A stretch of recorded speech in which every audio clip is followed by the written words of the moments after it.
오늘 예수님의 부활 후 50일째 되는 날 오순절에 마가다락방에 120문도에게 임했던 그 성령의 강림한 사건을 기념하는 날, 교회 탄신일로 여겨질 정도로 매우 중요한 절기입니다. 이 성령 강림절에 정말로 우리 한국교회에 강단마다 성령님의 임재와 성령님의 기름 부으심이 흠뻑 젖어서 흘러 넘치는 놀라운 성령의 역사가 있어지기를 예수님의 이름으로 축원합니다. 아멘.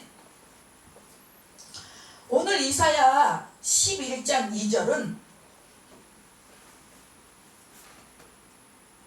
메시아에게 임하는 성령의 충만함을 보여주며 동시에 성령 안에 사는 우리가 추구해야 할 삶의 방향을 제시합니다. 그래서 11장 1절을 보니까 이새의 줄기에서 한 싹이 나며 그 뿌리에서 한 가지가 나서 결실할 것이요, 이새의 줄기 예수 그리스도를 예표하고 한 싹이 나고 한 가지가 나서, 예수 그리스도는 한 싹이고 한 가지가 나서 결실할 것이라고 했어요. 그분의 지금 예수 그리스도를 지금 예표하며 이미 예수 그리스도를 다시 예수 그리스도의 그를 묘사하고 있는 장면이죠. 그래서 3절에 보니까 그가 여호와를 경외함으로 즐거움으로 삼을 것이며 그의 눈에 보이는 대로 심판하지 아니하며 그의 귀에 들리는 대로 판단하지 아니하며, 4절에 공의로 가난한 자를 심판하며 정직으로 세상의 겸손한 자를 판단할 것이며 그의 입에 막대기로 세상을 치며 그의 입술의 기운으로 악인을 죽일 것이라. 그의 입에 막대기, 그의 입에 막대기가 뭘까요? 말씀입니다. 말씀으로 세상을 치고 그의 입술의 기운으로 악인을 죽일 것이라고 했어요. 예수님은 공의로 가난한 자를 심판하며 정직으로 세상의 겸손한 자를 판단할 것이라고 했습니다. 그리고 5절에 공의로 그의 허리띠를 삼으며 성실로 그의 몸을 띠를 삼으리라. 예수님은 공의로 그 허리띠를 삼았어요. 공의로. 그리고 성실로 그의 몸에 띠를 삼으리라. 성실하시고 진실하시고 신실하시고 성실하신 분이에요. 그때에 이리가 어린 양과 함께 살며 포범이 어린 염소와 함께 누우며 송아지가 어린 사자와 살찐 짐승과 함께 있어 어린아이에게 끌리며 암소와 곰이 함께 먹으며 그것들의 새끼가 함께 엎드려며 사자가 소처럼 풀을 먹으시며 젖먹는 아이가 독사의 구멍에서 장난치며 젖된 어린아이가 독사의 굴에 손을 넣을 것이라. 내 거룩한 산 모든 것을 대됨도 없고 상함도 없을 것은 이는 물이 바다 덮음같이 여호와를 아는 지식이 이 세상에 충만할 것입니다. 그렇습니다. 우리는 여호와의 아는 지식이 이 세상에 충만해져야 될 줄로 믿습니다. 세상 지식이 아닌, 내 삶의 지식이 아닌, 내 경험의 지식이 아닌 여호와의 지식이, 여호와를 아는 지식이 이 세상에, 이 강단마다 가정 위에, 자녀 위에, 이 나라 민족에 충만하게 임하기를 예수님의 이름으로 축복합니다. 여기서 보면 성령님의 약속, 예수님 말씀이 나오는데 요한복음 14장 16절에서 17 보면 또 다른 보혜사를 너에게 주사 그는 진리의 영이라. 이 성령은 진리의 영입니다. 요한복음 16장 13절에 그가 오시면 모든 진리 가운데로 너희를 인도하시리니, 요한복음 14장 17절과도 연결이 됩니다. 진리 가운데는, 가운데로 이 뜻은 진리를 깨닫고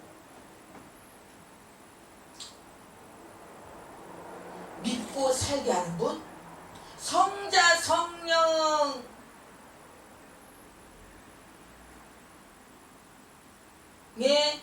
뜻을 알고, 성령님은 계시의 전달자예요. 자기 마음대로 말하지 아니하고, 14절에 보니까 자기 마음대로 말하지 않고 삼위일체 하나님의 뜻 안에서 역사하신단 말이에요. 내 지식, 내 경험, 내 생각으로 말하지 않고 삼위일체 하나님의 뜻 안에서 말씀을 전하고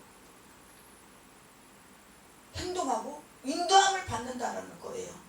이 성령 강림 오순절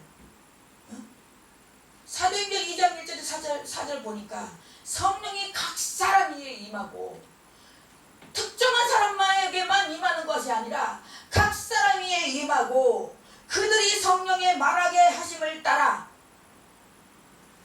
우리는 하나님의 말씀을 선포할 때 전도할 때 우리는 내 지식과 내 입술의 말로 하는 것이 아니라 성령의 말하게 하심 따라 전해야 될 줄로 믿습니다. 그래서 우리는 성령을 받아야 되고 성령을 쫓아야 되고 성령을 사모해야 되고 성령님을 받아들여야 됩니다.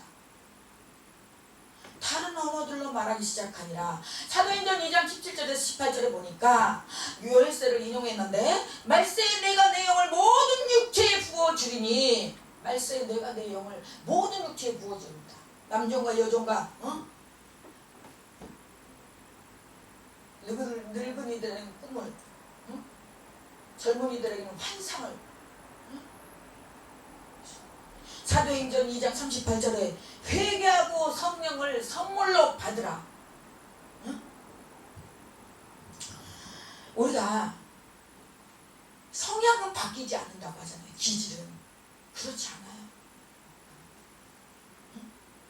우리가 예수 믿고 구원받은 저와 여러분들은 나의 옛 구습, 썩어져가는 옛 구습을 벗어 던지고 새롭게 우리는 거듭나야 돼요. 거듭나지 못하니까 자기가 해왔던 그 습관들, 안일함과 평안함과 그런 것들을 벗어 던지지 못하고 익숙해져 있어서 내 몸과 내 생각과 나의 모든 행동들이 익숙해져 있어요. 그렇기 때문에 쉽게 벗어나지를 못하는 거예요. 근데 성령이 거듭나면, 성령으로서 거듭나면 달라져요. 변해요. 왜? 성령과 악령은 공존할 수가 없거든요. 물과 기름인데 육체의 일은 육체로, 세상의 것으로, 영의 일은 성령으로 알 수 있다고 했어요. 우리는 성령을 선물로 받아야 돼요. 우리가 회개하면 성령을 선물로 값없이 거저 주신다잖아요. 그런데 왜 성령을 사모하지 않으세요? 성령님과 왜 동행하지 않으세요? 성령님을 환영하고 받아들이세요. 이 성령님은 성부 성자 하나님 예수 그리스도의 뜻을 받아서 이 성령님은 그거를 전달해요. 계시 전달. 꿈으로, 환상으로, 말씀으로, 또 어떤 사건을 통해서, 어떤 형태를 통해서. 근데 우리가 성령 받지 않으면 어떻게 성령님이 하는 일을 우리가 알 수 있겠습니까? 인간의 머리, 지식, 한계에 부딪힙니다. 우리는 이 성령님과 같이 장착하고 성령님을 모셔드리고 성령님을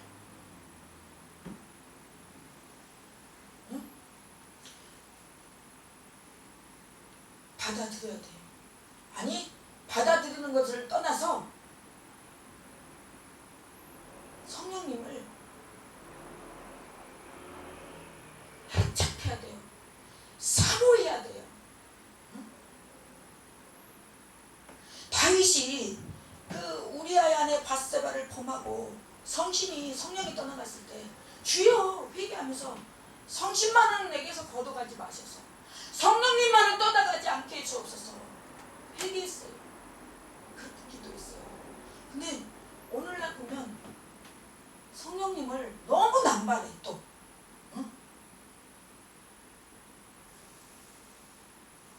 성령님은 인격적이신 분입니다. 인간과 사람과 사람 사이에는 선물을 주면요 받기를 원하고요 원해요. 응? 아버지 마음으로 그냥 내가 100% 그냥 섬겼다 그렇게 생각 안 하고 내가 이렇게 했는데, 제가 엊그저께 어떤 분하고도 대화를 하는 가운데 내가 이렇게 했는데 응?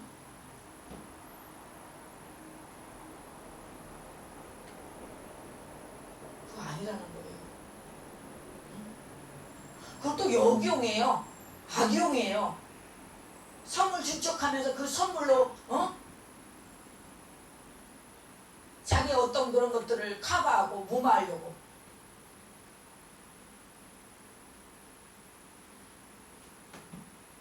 성령의 역할과 열매를 보자면 갈라디아서 5장 22절에서 23절 보면 성령의 열매는 사랑과 희락과 화평과 오래 참음과 자비와 양성과 충성과 온유와 절제니 이 같은 것에서 금지할 것이 없다고 했습니다. 응?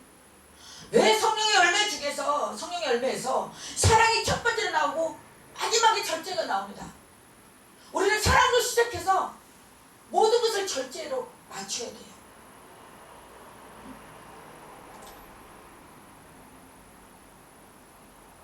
로마서 8장 14절에 무릇 하나님의 영으로 인도함을 받은 사람은 곧 하나님의 아들이라고 했어요. 하나님의 아들이래. 하나님의 영으로 인도함을 받은 사람은 하나님의 아들이니 그럼 우리가 예수 그리스도라는 거예요? 아니고, 그건 아니고 하나님의 영으로 인도함을 받은 사람은 하나님의 아들이라. 이 말은 예수 그리스도의 인도함을 받는다는 거예요. 고린도전서 12장 4절에서 11절에 보니까 성령은 각 사람에게 유익하게 하려고 은사를 나눠줬어요. 성령은 각 사람에게 유익하게 하려고. 근데 각 사람에게 유익하게 하려고 성령을 나눠주셨는데, 은사를 나눠줬는데 그 은사 갖고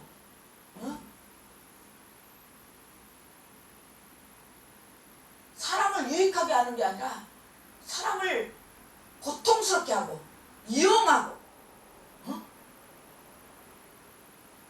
그 은사 가지고 각 사람에게 유익하게 하려고 은사를 나눠줬는데 유익하기는커녕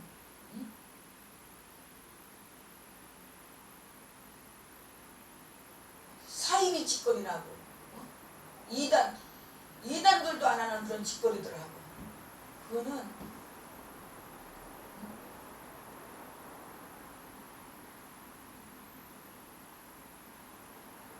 지옥에 들어갈 것을 자처하는 것입니다.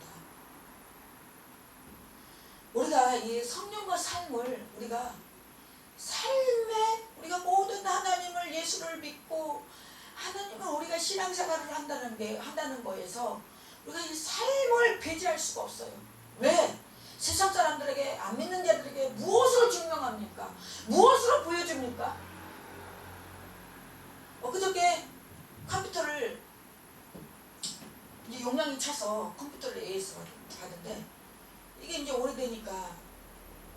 오래돼서 빨리 이게 작업이 안 되는 거예요. 그래서 이런저런 얘기를 하면서 그 기사분이 정말 전 컴퓨터 공학과 나와서 대기업에서 또 있어봤고, 근데 지금 이제 젊은이들을 선호하지 지금은 이렇게 이제 나이 먹고 이제 저기에서 쓰지를 않는데요. 그래서 이제 이렇게 이제 컴퓨터 가게를 차려서 포렌식도 하고 이제 또 이렇게 이제 복구, 영상 삭제된 거 복구도 하고 그러는데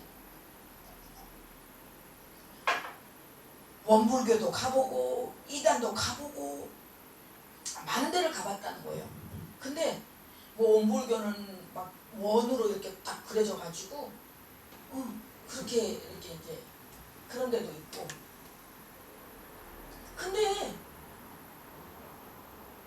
이제 나중에 사람들에게 이제 듣고 저기해서 그렇지, 그런 데를 다 다니는데 일반 교회와 세상 믿지 않는 사람들은 구별이 안 간대요. 잘 모르겠대요. 이제 나중에 와서야 이제 여기가 조금 이상한 데구나, 일반 교회하고는 다르구나. 어떤 교회는 지하인데 막 몇 개의 문을 거쳐서 문을 만들어, 철창문을 만들어 놓고 그런 데도 있고, 교회 간판은 교회라고 하는데, 응? 그래서 그분이 하는 그 일을 하면서 두 가지 얘기를 안 한대요. 정치 얘기하고 종교 얘기를 안 한대요. 왜냐? 다 다르니까. 그렇게 되면은 자기 가게를 부르지 않으니까, AS를 받으려고 하지 않으니까. 그래서 뭐 어떤 부품을 보내는데 뭐 신천지일보도 온대요. 천지일보도. 갖고 그걸 싸서 보냈더니 이런 거 여기다 이거 싸서 보냈다고 막 그렇게 막 노발대발 화내는 사람도 있고. 그래서 제가 다 듣고선, 기사님,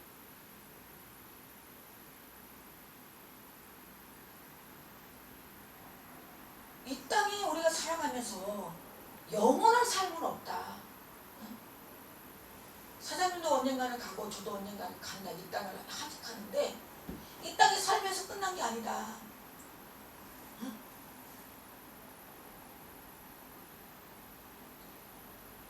분명히 천국과 지옥이 있다.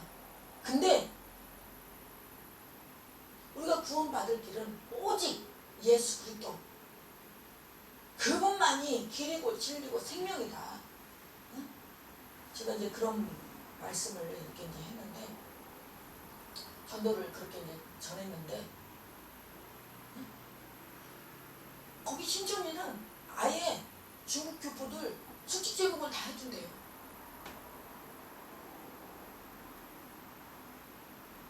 그래서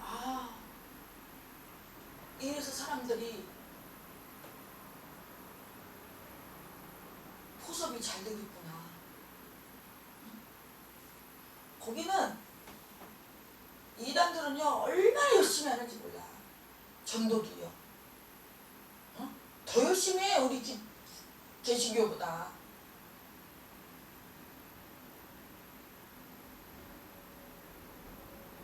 그래서 여기서 보니까 에베소서 5장 18절에 성령으로 충만을 받으라. 우리는 성령 충만을 받아야 돼요.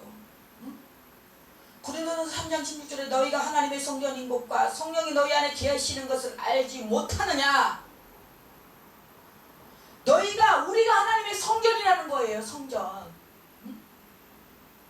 성령이 너희 안에 계시는 것을 알지 못하나.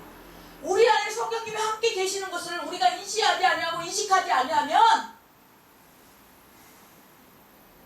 사탄의 놀이개, 사탄의 장난감, 사탄에게 사탄 발림 당하고 이용당하는 것밖에 더 되겠습니까?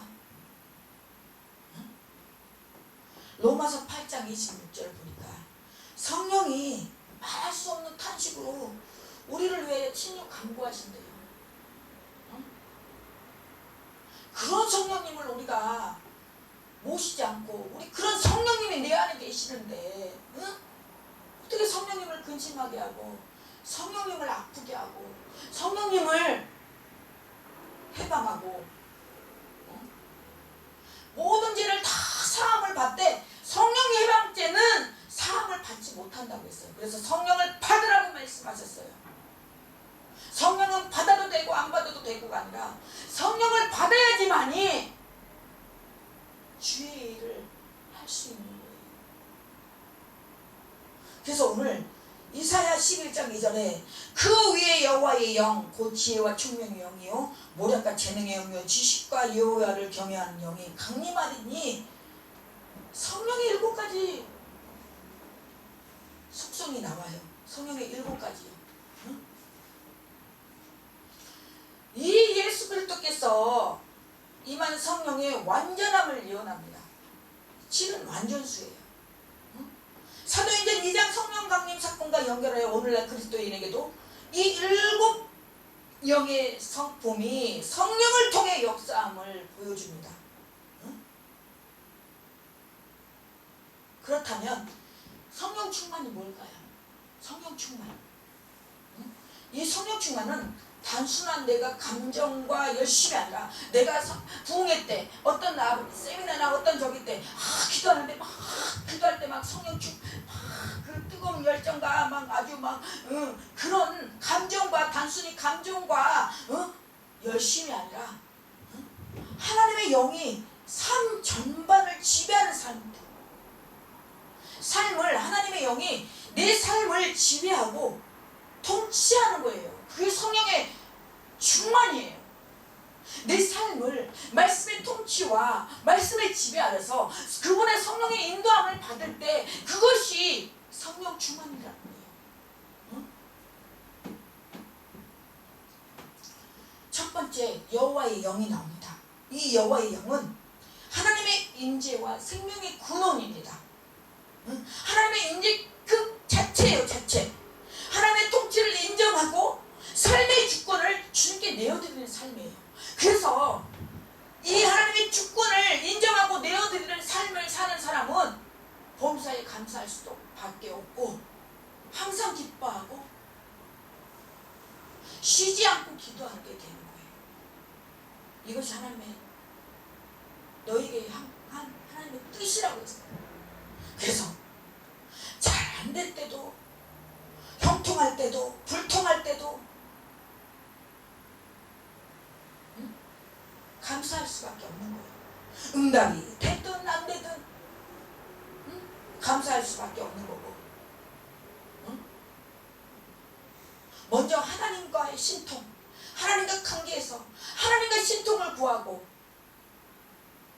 하나님과 관계를 더 중요하게 생각하고 하나님의 일을 더 우선시하고 그렇게 나아갈 수밖에 없는 거예요.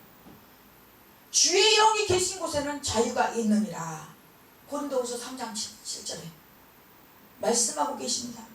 두 번째로 지혜의 영이 나오는데 통찰력과 분별력을 우리는 지혜의 영이라고 합니다. 이 지혜의 영은 상황 속에서 하나님의 뜻을 분별하는 능력이에요. 인간적인 꾀가 아닌, 인간적인 머리가 아닌 하나님의 시각으로 보는 능력, 하나님의 시각으로 보는 안목. 그래서 야고보서 1장 5절에 지혜가 부족하거든 구하라 했어요. 이 하나님의 지혜, 이 하나님의 지혜를 구해야 돼요. 응?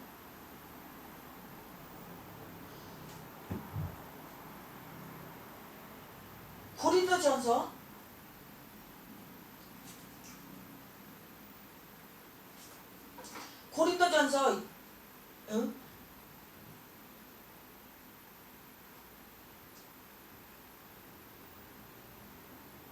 1장 19절에 보니까 내가 지혜 있는 자들의 지혜를 멸하고 총명한 자들의 총명을 피하리라 했으니 지혜 있는 자가 어디 있냐, 선비가 어디 있냐, 이 세대의 변론가가 어디 있느냐. 하나님께서 이 세상의 지혜를 미련하게 하신 것이 아니냐. 하나님의 지혜에 있어서는 이 세상이 자기 지혜로 하나님을 알지 못하므로 하나님께서 전도에 미련한 것으로 믿는 자들을 구원하시기를 기뻐하셨도다. 그래서 지혜 있는 자가 어딨냐, 선비가 어딨냐, 이 세상에 변론가가 어딨느냐. 그래서 지혜를 멸하고 총명이 있는 자들은 총명을 피하고 전도에 미련한 것으로 믿는 자들을 구원하기를 원하셨다고 기뻐하셨다고 말씀하고 계십니다. 이해되십니까? 네. 그리고 총명의 영은 세 번째로 총명의 영은 이해력과 깨닫는 능력, 하나님의 말씀, 하나님의 뜻이 무엇인지 진리를 깨닫고 깊이 파악하는 능력입니다. 말씀을 아는 데서 그치지 않고 삶에 적용할 수 있는 이해력, 말씀을 삶에 적용시키는 이해력, 하나님의 이 말씀으로 끝나지 않고 읽는 거에서 듣는 거에서 그치지 않고 이걸 말씀을 삶에 적용할 때 하나님의 뜻으로 적용할 때 반드시 이 천명의 영이 필요합니다. 응? 엠마오로 가던 제자들처럼 마음이 뜨거워지던 하나님의 말씀을 들을 때 응? 이 마음이 뜨거워지는 이 깨달음, 응? 하나님의 말씀을 들을 때 아 맞아 그거였어, 그랬었구나, 그러셨구나, 그래서 이러셨구나, 그 깨달음, 응? 천명의 영. 네 번째로 모략의 영, 회의가 지도력. 응? 하나님께서 방향을 제시하는 영이에요. 응? 결정의 순간에 길을 보이시는 주님의 인도하심, 그 기가 막힌 찰나에 두 갈래가 있어. 근데 이 길은 가면 망하는 길이고 이 길은 힘든 길이야. 근데 이 길은, 우리 인생은 항상 두 문제를 놓고 두 길을 놓고 이쪽 길이냐 저쪽 길이냐, 응? 항상 선택해야 하는 기로에 서 있는 것이 우리의 삶의 인생이에요. 삶이에요. 근데 그것 때문에 얼마나 우리가 고민을 하고 결정을 못하고 살아가는 경우가 태반이잖아요. 근데 이 모략의 영을 받으면 계획과 지도력, 하나님께서 방향하는 제시하는 그 길로 우리가 갈 수 있다는 거예요. 결정의 순간에 길을 보이시는 그 주님의 인도하심을 받는다는 거예요. 이사야 30장 21절에 너희가 오른쪽으로 치우치든지 왼쪽으로 치우치든지 너희 뒤에서 이것이 바른 길이다 하는 음성을 들으리라. 이 모략의 영을 받으면 이것이 바른 길이다. 우리가 갈팡질팡 이리로 갈까요 저리로 갈까요, 차라리 삼천포로 갈까, 그리고 고민하고 갈등하고 있을 때 이 모략의 영을 받으면 이것이 바른 길이다 하는 음성을 듣는다는 거예요.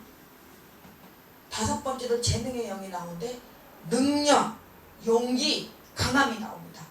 두려움을 이기고 담대하게 순종하게 하는 능력. 순종하는 것도요 내 힘으로 안 됩니다. 이 재능의 영이 임해야지 능력과 용기와 강함이 나오게 됩니다. 시험과 유혹을 이기고 선을 행하게 하시는 성령의 힘. 디모데후서 1장 7절에 두려워하는 마음이 아니요 능력과 사랑과 절제하는 마음이에요. 여섯 번째 지식의 영이 나옵니다. 지식의 영은 하나님과 사물에 대한 바른 일, 하나님과 그 뜻에 대한 분명한 인식. 하나님을 아는 지식은 경험적 지식이자 관계적 지식입니다. 그래서 호세아서 6장 3절에 우리가 여호와를 알자, 힘써 여호와를 알자. 여호와라는 방법이 뭘까요? 신학으로? 지식으로? 말씀과 기도입니다. 우리가 말씀을 볼 때 요한복음 1장 1절 보니까 말씀이 하나님이라고 했어요. 이 말씀을 보고 기도할 때 하나님을 알 수가 있는 거예요. 하나님의 뜻을 알 수가 있고 하나님의 심정을 알 수 있고 하나님의 마음을 알 수 있는 것입니다. 마지막으로 일곱 번째 여호와를 경외하는 영. 하나님을 두려워하고 경외해야 돼요. 하나님을 두려워하지 않고 경외하지 않으니까 자기가 교주가 나오고 자기가 하나님보다 높아져서 그냥 하나님 되려고 하고 그냥 그런 현상들이 나오는 거 아니겠습니까? 하나님을 높이고 자기를 낮추는 자세, 겸손, 순종, 예배로 나타나는 삶의 태도. 잠언 9장 10절에 여호와를 경외하는 것이 지혜의 근본이라고 했어요.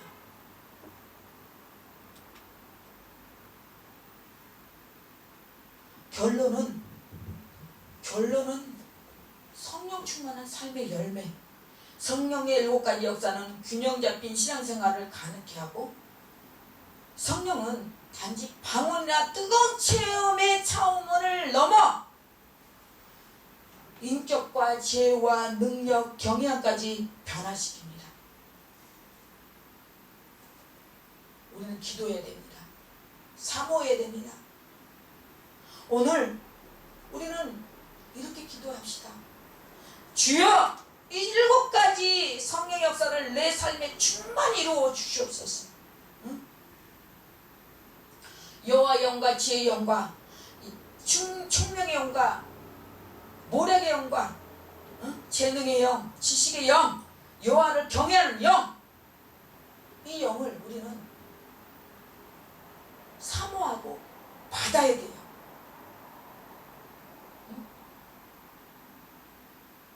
그래서 여호와의 영, 지혜의 영, 총명의 영, 모략의 영, 재능의 영, 지식의 영, 여호와를 경외하는 영이 이 나라 민족과 한국교회와 사역위회, 목회위회, 가정위회, 자녀들을 위해 이 성령의 7가지 역사가, 7가지 성령의 역사가 임재하고 운행될 수 있도록 우리는 또 삶에 충만히 이루어갈 수 있도록, 성령 이 충만히 방언받고 막 통역하고, 그 차원을 넘어서 이제는 인격과 지혜와 능력과 경외함까지 변화시키라. 그래서 이 성령의 7가지 역사가 다시 한번 이 성령 강림자를 통해서 다시 한번 우리 한국교회, 우리 교회에, 목회위에, 사역위에 임하여져서 성령의 7가지 역사로 우리가 사역을 하고 목회를 하고 선교를 하는 저와 여러분들이 되시기를 예수 그리스도의 이름으로 간절히 축원합니다. 할렐루야.